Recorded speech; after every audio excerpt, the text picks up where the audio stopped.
How dare you? 세상에 어떻게 그럴 수 있나요?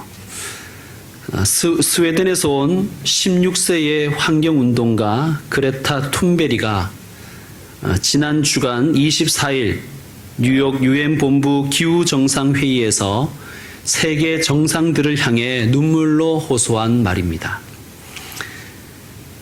이런 얘기를 했습니다. 과학은 명확하게 미래를 경고하는데 세상에 어떻게 이토록 외면할 수가 있나요? 우리는 대멸종이 시작되는 지점에 있는데 여러분이 하는 이야기는 돈과 경제 성장에 대한 것뿐입니다. 도대체 어떻게 그럴 수 있나요? 우리 세대는 여러분이 배신하고 있다는 걸 이해하기 시작했습니다. 여러분이 우리를 실망시키기를 선택한다면 우리는 결코 용서하지 않을 것입니다. 할 수 있는데도 하지 않는 어른들과 정부의 방관으로 내 미래가 망가지는 것을 용납할 수 없습니다. 당신들이 무슨 권리로 내 미래를 망가뜨립니까? 세상에 어떻게? 지난 목요일 우리 교단 총회는 명성교회가 가진 돈과 힘 앞에 굴복했습니다. 교회를 마치 사유재산처럼 아들에게 세습하는 죄, 교회가 돈으로 힘으로 교단과 노예를 좌지우지하려는 악, 그 앞에 총회는 무릎을 꿇었습니다. 어떤 이들은 제2의 신사참배라고까지 고통스러워합니다. 세상에 어떻게 그럴 수 있나요? 로마 제국은 황제 숭배를 강요했습니다. 우상 숭배는 악입니다. 요한 사도와 교회와 성도들은 이 악에 굴복할 수 없었습니다. 하지만 그 대가는 정말 참혹했습니다. 경제적 불이익을 당하고 감옥에 가고 유배당하고 고문과 화형과 교수형과 십자가형을 받았습니다. 악이 우세한 이 현실 속에서 살았던 그 교회와 그 성도들은 이렇게 질문했을 것입니다. 어떻게 세상이 이럴 수가 있나요? 하나님, 이 악을 왜 심판하지 아니하십니까? 오늘의 말씀은 이 질문, 이 절규에 대한 하나님의 응답입니다. 그 답은 심판입니다. 1절을 보시겠습니다. 어린 양이 첫째인을 떼십니다. 내가 사도 요한이죠. 내가 봄에 어린 양이 예수 그리스도께서, 그죠? 어린 양은 예수 그리스도이십니다. 7인 중에 하나를 떼시는데 그때 내가 들으니 내 생물 중에 하나가 우레소리 같이 말하되 오라 하기로. 어린 양이 7인 중에 하나를 떼시니 우주적 심판이 펼쳐집니다. 자, 여러분이 2절 한번 읽어주시길 바랍니다. 2절 시작.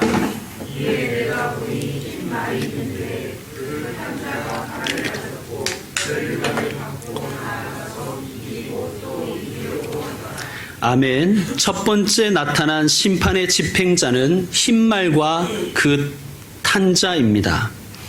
그가 활을 가졌고 멸관을 받고 나아가서 이기고 또 이기려고 합니다. 자, 이 흰말을 탄 자는 누구일까요? 요즘에는 주석들이 좋고 또 성경마다 주석이 있는 성경이 있습니다.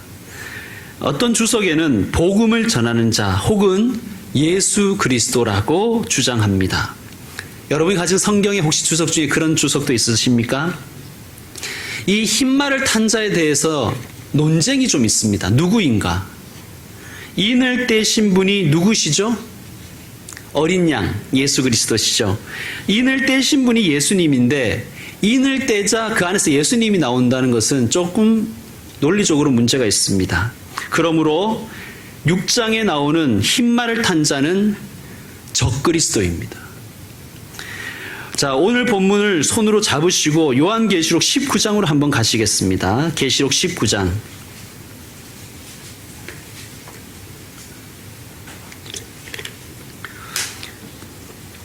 계시록 19장 11절에서 16절, 여기에 백마와 그 탄 자가 나옵니다.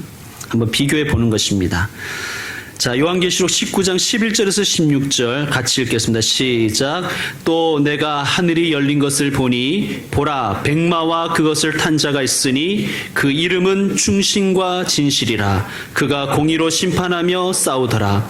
그 눈은 불꽃 같고 그 머리에는 많은 관들이 있고 또 이름 쓴 것 하나가 있으니 자기밖에 아는 자가 없고 또 그가 피 뿌린 옷을 입었는데 그 이름은 하나님의 말씀이라 칭하더라. 하늘에 있는 군대들이 희고 깨끗한 세마포옷을 입고 백마를 타고 그를 따르더라. 그의 입에서 예리한 검이 나오니 그것으로 만국을 치겠고 친히 그들을 철장으로 다스리며 또 친히 하나님 곧 전능하신 이의 맹렬한 진노의 포도주 틀을 밟겠고 그 옷과 그 다리에 이름을 쓴 것이 있으니 만왕의 왕이요 만주의 주라 하였더라. 아멘. 방금 읽은 말씀에서 백마와 그 탄자는 예수 그리스도가 확실합니다. 분명하지요? 여기에는 이견이 없습니다. 16절에 보면 만왕의 왕이요 만주의 주라. 그렇게 찬양했기 때문입니다. 자, 오늘 우리가 읽은 요한계시록 6장에 나오는 흰 말을 탄 자와 한번 비교해 보시겠습니다. 거의 비슷하지요. 차이가 무엇입니까? 차이는 무기에서 차이가 납니다. 자, 19장에서 예수 그리스도께서 가지신 무기는 무엇입니까? 15절에 나옵니다. 검입니다. 검. 그리고 창. 그런데 요한계시록 6장에서 흰말을 탄 자가 가진 무기는 무엇이죠? 활입니다. 활. 비슷하지만 무기가 다른 거예요. 이 활은 구약 성경에 따르면 하나님을 대적하는 자들의 무기입니다. 자, 요한계시록 9장 11절에도 한번 보시겠습니다. 9장 11절. 계시록 9장 11절. 우리 다 같이 읽겠습니다. 계시록 9장 11절 시작. 그들에게 왕이 있으니 무저갱의 사자라. 히브리어로는 그 이름이 아바돈이요 헬라어로는 그 이름이 아볼루온이더라. 아멘. 무저갱, 지옥을 의미합니다. 지옥에서 올라온 황충들에 관한 환상이 9장의 환상입니다. 그런데 이 황충들에게 왕이 있다는 거예요. 이 왕의 이름을 이렇게 소개합니다. 히브리어로는 아바돈이요 헬라어로는 그 이름이 아볼루온이더라. 그러니까 황충들의 왕은 사탄인데 사탄의 이름이 히브리어로는 아바돈이라 하고 헬라어로는 그 이름을 아볼루온이더라. 그렇게 말합니다. 그러면 히브리어 아바돈은 무슨 뜻인가? 멸망시키다라는 뜻입니다. 헬라어로는 그 이름이 아볼루온. 아볼루온은 파괴자라는 뜻입니다. 그런데 이 아볼루온의 어미가 뭐냐? 어근은 아폴루미입니다. 그리스 로마 신화에 나오는 아폴로, 그리스어로는 아폴론, 로마어로는 아폴로, 바로 이들을 연상시키기 위해서 이렇게 의도적으로 번역한 거예요. 자, 성경 우리가 읽어보면요, 사탄 마귀와 우상을 동일시할 때가 많습니다. 예를 들면 바알이 그런 거예요. 바알은 가나안의 지역신이지만 성경에서는 바알을 사탄으로 그렇게 바라보고 있죠. 그러니까 바알은 사탄의 대명사입니다. 로마 제국, 특별히 소아시아에서는 아폴로를 매우 많이 숭배했다고 합니다. 태양의 신 아폴로. 자, 요한계시록에서는 이 아폴론과 사탄을 동일시하는 거예요. 자, 아폴로는 어떤 존재죠? 우리가 아는 것처럼 그리스 로마 신화에 나오는 신 중에 하나이죠. 제우스의 아들, 태양의 신이고 궁술의 신입니다. 아폴로가 들고 쓰는 무기가 활인 거예요. 그리고 로마 황제들은 자신이 아폴론의 화신이라고 이야기했습니다. 자, 활은 다시 말하지만 사탄의 무기입니다. 하나님의 대적자들의 무기입니다. 요한계시록 6장에 흰말을 탄 자는 그리스도를 흉내내는 적그리스도입니다. 종말 때, 심판의 때에 적그리스도가 출현한다는 뜻입니다.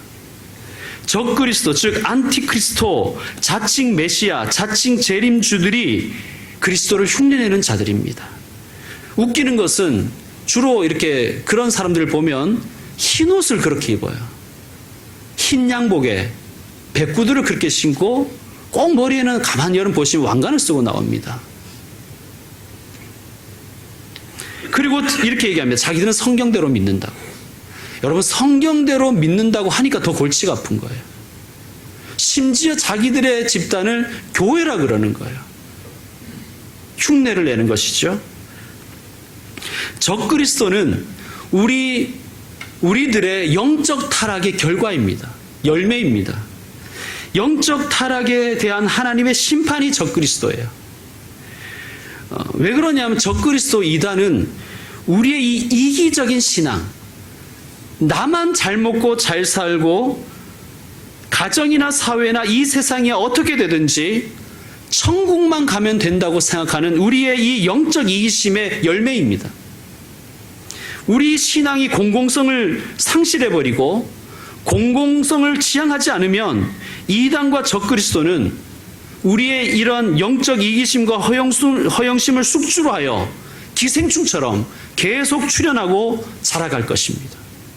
어쩌면 한국에 왜 이렇게 이단들이 많고 왜 이렇게 재림주가 많은가, 왜 이렇게 적그리스도가 많은가, 그것은 우리의 한국교회 신앙이 너무나 사적인 영역에만 몰두하고 있다는 것에 대한 반증일 것입니다. 두 번째인 심판을 보겠습니다. 6장 3절과 4절입니다. 계시록 6장 3절과 4절 우리 같이 읽겠습니다. 시작. 둘째 인을 떼실 때에 내가 들으니 둘째 생물이 말하되 오라 하니 이에 다른 붉은 말이 나오더라. 그 탄 자가 허락을 받아 땅에서 화평을 제하여 버리며 서로 죽이게 하고 또 큰 칼을 받았더라. 아멘. 어린 양이 둘째 인을 떼자 붉은 말과 그 탄자가 등장합니다. 땅에서 화평을 제하여 버리며 서로 죽이게 하고 또 큰 칼을 받았더라.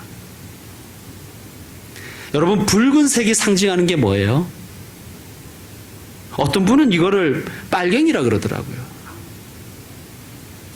뭐 그럴 수는 있는데, 뭐 생각은 자유인데 2000년 전에 빨갱이가 없었어요.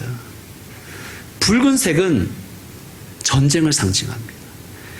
땅에서 화평을 제하여 버리고 서로 죽이게 하고 또 큰 칼을 받았더라. 이게 전쟁입니다. 전쟁. 그러니까 전쟁이라는 것은 인간과 인간 사회에 내재되어 있는 죄악의 열매입니다.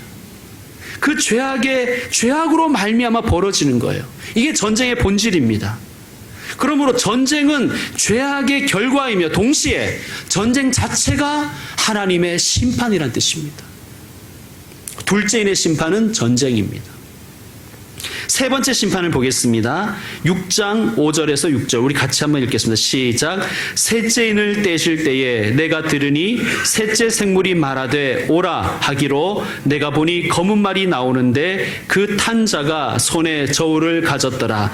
내가 네 생물 사이로부터 나는 듯한 음성을 들으니 이르되 한 데나리온의 밀 한 되요 한 데나리온의 보리 석 되로다. 또 감람류와 포도주는 해치지 말라 하더라. 아멘. 어린 양이 셋째 인을 떼시자 검은 말과 그 탄자가 나왔습니다. 여러분, 검은색은 무엇을 상징하는지 아십니까? 검은색은 기근을 상징합니다. 그럼 저울은 뭐냐? 저울은 고대 세계에서는 식량이 부족할 때 저울을 사용해서 정량으로 분배했다고 합니다. 그러므로 이 저울은 기근의 심각성을 보여주는 그러한 그림 언어입니다. 그러니까 기근이 온다는 것이죠.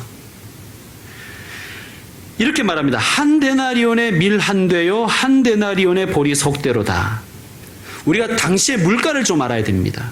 정상적으로는 한 데나리온의 밀이 8대였다고 합니다. 그런데 기근이 오자 한 데나리온의 밀이 몇 대요? 한 대. 그러니까 물가가 몇 배 폭증한 거예요? 8배. 수요는 그대로인데 공급이 딸리니까 물가가 폭등을 합니다. 인플레이션이에요. 자, 그리고 또 한 데나리온의 원래 보리는 48대였답니다. 그런데 여기 말씀해 보니 지금 이 상황에서 한 데나리온의 보리가 몇 대입니까? 석대. 몇 배입니까? 16배. 한 데나리온은 우리가 아는 것처럼 노동자 혹은 군인의 하루 품삯입니다. 오늘날로 따지면 최하로 이 건물 칠 때 내가 노동자들을 써보니까 기술자는 한 20에서 30만 원 줘야 되고 시다라 그러면 안 되죠. 뭐라 그럽니까? 막일꾼은 한 10만 원에서 15만 원을 줘야 됩니다. 그러니까 10만 원 준다고 쳐봅시다. 자, 노동자의 하루 품삯 10만 원을 가지고 밀 한 대만 살 수 있는 거예요. 밀 한 대는 어느 정도의 양이냐면 한 사람이 하루 먹을 수 있는 식량의 양이랬대요. 그러니까 노동자 하루가 한 사람이 일해서 그날 먹을 밖에 못 건지는 거예요. 보리는 석대, 보리 석대는 한 가족이 먹을 수 있는 양이었답니다. 심각한 기근의 상황이고 물가의 폭등입니다. 자, 그런데 고대 사회에서 이러한 물가 폭등의 주 원인은 기근이지요. 그런데 이런 말씀이 또 나옵니다. 감람류와 포도주는 해치지 말라. 실제로 AD 1세기 말에 소아시아에 심각한 기근이 왔다고 합니다. 그래서 농부들은 감람나무와 포도나무를 제거하고 거기에 보리와 밀을 심으려고 했대요. 그렇게 많이 했답니다. 그런데 여러분 우리가 아는 것처럼 감람나무는 올리브 나무잖아요. 올리브유를 생산하는. 그리고 포도나무는 포도주를 생산하는 재료입니다. 자, 올리브유와 포도주는 사실 생필품은 아니에요. 평민들과 가난한 자들에게는 없어도 되는 거예요. 그럼 밀과 보리는 없으면 안 되잖아요. 그래서 포도나무와 그 감람나무를 제거하고 밀과 보리를 심으려고 하는데 귀족들이 보니까 그러면 안 되잖아요. 그죠? 그래서 왕에게 압력을 넣었습니다. 그래서 AD 92년에 도미티안 황제가 소아시아에 이런 칙령을 내렸어요. 올리브 농장과 포도원을 파괴하지 말라. 왜 그랬는지 우리는 잘 이해할 것입니다. 감람류와 포도주를 귀족들이 먹기 위한 것입니다. 그러므로 이건 무슨 뜻이냐? 황제들과 귀족들은 있는 자의 편이라는 거예요. 기근 상황을 개선할 의지가 없는 거예요. 서민들은 기근에 시달리는데 그래서 감람나무와 포도나무를 제거하고 밀과 보리를 심어서 어떻게든 살아보려고 하는데 그걸 막는 거예요. 기근이 왔고 그런데 그 기근을 해결할 만한 의지도 없고 마음도 없는 권력자들과 기득권을 고발하는 말씀입니다. 여러분 오늘날의 기근은 흉년만은 아니죠. 오늘날의 기근의 원인은 물론 흉년도 있겠지만 더 많은 원인은 양극화, 환경오염, 생태계 파괴, 기후변화 등등 이 모든 것이 인간 탐욕의 결과들입니다. 오늘날의 기근은 그것입니다. 심지어는 개선하려는 의지도 없습니다. 그러므로 기근도 우리 악의 결과이고 하나님의 심판이라는 뜻입니다. 마지막으로 네 번째 인을 떼자 어떤 말이 나옵니까? 청황색 말이 나오고 그 탄자가 나옵니다. 그리고 그 탄자 이름은 정확하게 밝혀줍니다. 뭐죠? 사망. 그리고 음부가 뒤따릅니다. 이 음부가 뒤따른다는 것은 사망이요 음부란 뜻입니다. 여러분 청황색은 죽음의 색깔이에요. 혹시 이렇게 멍이 들어보신 적 있습니까? 멍 색깔이 어때요? 10% 둥둥하죠, 그죠? 예. 죽은 색깔이에요. 죽은 피의 색깔이죠. 여러분 혹시 시신을 보신 적이 있으십니까? 전 시신을 몇 번 봤어요. 시신의 색깔이 뭔지 아세요? 청황색이에요. 여러분 사망은 우리가 잘 아는 것처럼 죄에 대한 하나님의 심판입니다. 그런데 여기에서 말하는 이 사망은 자연적인 죽음만이 아니라 질병이나 사고에 의한 사망, 폭력과 범죄와 종교적 박해와 환란으로 인한 사망, 그것들을 이야기합니다. 그러므로 사망은 하나님의 심판입니다. 또한 이 죽음은 인간의 죽음만을 의미하는 게 아니라 동물들의 죽음도 말하고 있는 거예요. 동물들의 죽음도 인간의 죄악의 결과일 때가 많고 그것이 하나님의 심판이라는 것입니다. 구제역, 조류독감, 이번에 우리가 심각하게 지금 문제를 안고 있는 아프리카 돼지 열병. 여러분, 이런 것들이 인간 탐욕의 결과라고 과학자들은 얘기하는 거예요. 예를 들면 이런 것입니다. 원래 우리나라에도 닭의 종류가 한 200종류 정도 있었대요. 그래서 사람들이 더 작은 닭, 그러나 더 이렇게 맛있는 달걀, 더 좋은 고기, 이런 것들을 얻기 위해서 그 다양했던 종을 축소시킨 거예요. 그래서 지금 우리나라에는 한 20종의 닭밖에 없답니다. 원래 옛날에도 조류독감이 있었대요. 근데 이게 조류들의 독감이라는 것은 같은 종을 가진 것끼리만 이렇게 전염이 된답니다. 근데 이게 종의 다양성이 줄어들다 보니까 한 번 조류독감이 돌면 다 죽어버리는 거예요. 다 묻어버려야 되는 거예요. 돼지도 마찬가지고 소도 마찬가지인 거예요. 우리 인간들이 그냥 더 많은 고기와 더 많은 우유와 더 많은 것들을 얻기 위해서 종의 다양성을 축소하다 보니까 그냥 이런 엄청난 문제들이 생기는 것입니다. 그리고 사육 환경들과 그 열악함 등이 그 결과입니다. 그러니까 악이라는 것이죠. 여러분, 우리가 이번에 잘 알다시피 확진 판정이 나면 10km 안에 있는 모든 돼지들을 다 살처분한다는 거 아닙니까? 뭐 살처분의 방법은 여러 가지지만 어쨌든 산채로 죽이는 거예요. 어떤 경우에는 살아있는 동물들을 땅을 파서 다 묻어서 흙을 덮어버린다는 거잖아요. 그럼 그 자체가 죄악 아닙니까? 인간이 살기 위해서 30년 동안 삼겹살 못 먹을까봐. 물론 뭐 그 문제도 있지만 여러분 보세요. 살처분에 참여한 자들이 엄청난 트라우마에 시달린다잖아요. 공무원들이, 동원된 일꾼들이.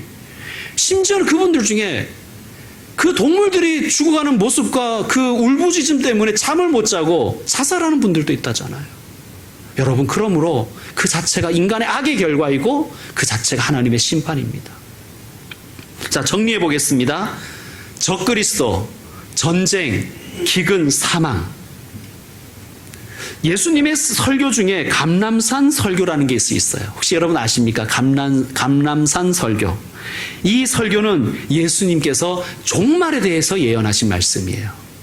여러분, 그러므로 우리가 종말에 대해서 이렇게 묵상할 때 예수님께서 말씀하신 종말의 예언을 우리가 참고해야 되겠습니까? 안 해야 되겠습니까? 당연히 해야 되죠. 자, 마태복음 24장으로 한번 가보십시오. 마태복음 24장.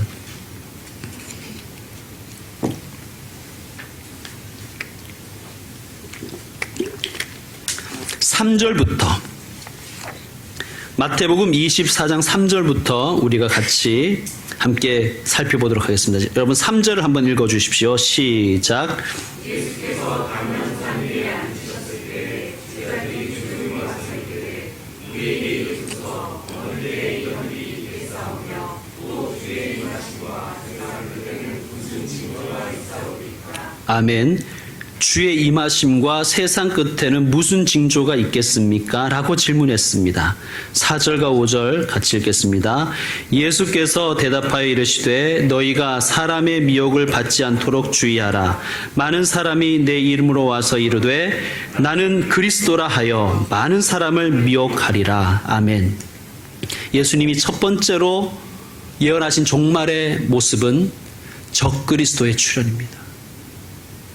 우리가 오늘 봤던 몇 번째인요? 첫 번째인과 일치합니다.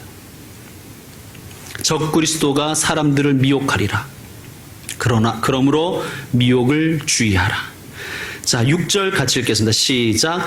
난리와 난리 소문을 듣겠으나 너희는 삼가 두려워하지 말라. 이런 일이 있어야 하되 아직 끝은 아니니라. 아멘. 난리와 난리의 소문. 전쟁에 대한 소문들. 몇 번째 인이었습니까? 두 번째 인이었죠. 정확하게 일치합니다. 7절도 읽겠습니다. 시작. 민족이 민족을, 나라가 나라를 대적하여 일어나겠고 곳곳에 기근과 지진이 있으리니. 아멘. 기근과 지진. 검은 말과 그 탄자. 몇 번째 인입니까? 세 번째 인이죠. 자, 8절 9절 읽겠습니다. 시작. 이 모든 것은 재난의 시작이니라. 그때에 사람들이 너희를 환난에 넘겨주겠으며 너희를 죽이리니 너희가 내 이름 때문에 모든 민족에게 미움을 받으리라. 아멘. 박해와 환난 그리고 죽음, 청황생말, 넷째 인입니다. 적그리스도, 전쟁, 기근, 사망. 요한계시록 6장의 첫 번째에서 네 번째까지 정확하게 일치합니다. 자, 우리 10절에서 14절 다 같이 읽겠습니다. 시작. 그때에 많은 사람이 실족하게 되어 서로 잡아주고 미워하겠으며 거짓 선지자가 많이 일어나 많은 사람을 미혹하겠으며 불법이 성함으로 많은 사람의 사랑이 식어지리라. 그러나 끝까지 견디는 자는 구원을 얻으리라. 이 천국 복음이 모든 민족에게 증언되기 위하여 온 세상에게 전파되리니 그제야 끝이 오리라. 아멘. 이제 말씀을 마무리하겠습니다. 적그리스도, 전쟁, 기근, 사망. 어떻습니까? 이것은 인간의 죄와 악의 결과들입니다. 그리고 그 자체가 하나님의 심판입니다. 자, 적그리스도와 전쟁과 기근과 사망. 우리에게는 책임이 없을까요? 여러분, 우리 교회에게는 책임이 없습니까? 우리 그리스도인들에게는 책임이 없습니까? 그렇지 않습니다. 우리의 사명은 하나님의 나라를 이 땅에 세우는 거예요. 그러므로 우리에게 책임이 있습니다. 그러므로 우리는 이 질문을, 이 외침을 세상을 향해 던지고 우리 자신을 향해 던져야 됩니다. How dare you? 세상에 어떻게 그럴 수가 있나요? 이 질문을 던지는 데서부터 시작됩니다. 그리고 이 질문을 바꾸어서 우리 자신에게, 나에게, 우리 교회에게 물어야 됩니다. How dare I? 세상에 어떻게 나는 이러고 있을 수가 있는가? 기도하겠습니다.